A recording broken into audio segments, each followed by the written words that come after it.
વેવાઈ ને ના પાડી તારા કારણે તો મારે જૂઠું બોલવું પડ્યું વેવાઈ આગળ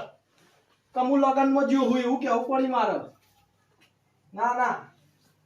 હવે આ બધું બંધ કરો તમારા નાટક બંધ કરો અલે હું કરું હું બખાડો કરું હું મને કે બખાડો ના કરશો અલે હવે ઊંઘવાનું કરું તું બોલ્યા કર હુઈ જજે ને કદો પેલી વાસંડી પડી છે આ નહીં મોના હરી ના નહીં મોના અલે આ ઊંઘી જા રે તું અલે ઊંઘવાન કર તું આ જોજો આ યોના નાટક આવવામાં પેલા વેવાઈ હોય આઈને બેઠા હોય આ નાટક આવા ચાલુ કર્યું તને એટલી ખબર પડે તો ઢોલ જેવો થયું તારું નેટ નેટ કરી તો હગું કરીશ અને એ તું તોળાવડા ઊંઘી જા તાર આ હારું કર્યું ના આયા વેવાઈ નકા તું મારી ઇજ્જત કાઢોત રોજ બોલ